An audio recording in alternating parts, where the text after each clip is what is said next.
2023 உலக அளவில் சுதந்திரங்கள் குறைந்துள்ளதாக ஃப்ரீடம் ஹவுஸ் அமைப்பு வெளியிட்ட அறிக்கை கூறுகிறது. இதன் பின்னணி பற்றி இந்த தொகுப்பு அலசுகிறது.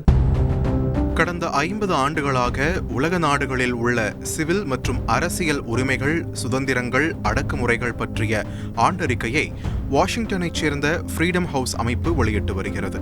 அந்த வகையில் 2023 ஆண்டறிக்கையில் 195 நாடுகள் பற்றிய ஆய்வு முடிவுகள் வெளியிடப்பட்டுள்ளன.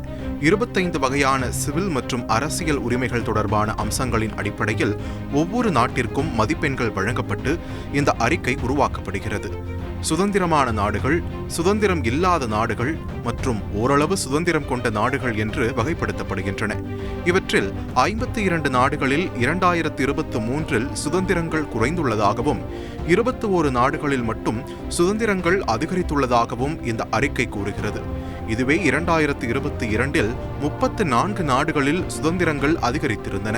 35 நாடுகளில் சுதந்திரங்கள் குறைந்திருந்தது ஒப்பிடத்தக்கது.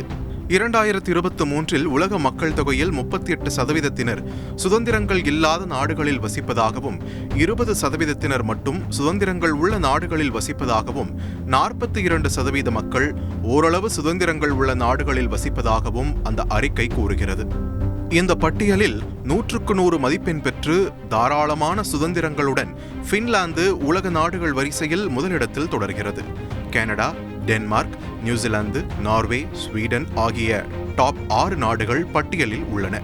அமெரிக்கா, தென்கொரியா, பனாமா, ருமேனியா ஆகிய நாடுகள் 83 மதிப்பெண்கள் பெற்று சம அளவில் உள்ளன.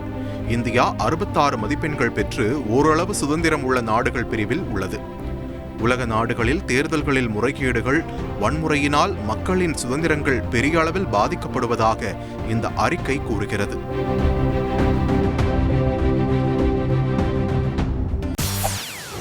செய்திகளை உடனுக்குடன் தெரிந்து கொள்ள உடனே சப்ஸ்கிரைப் பண்ணுங்க.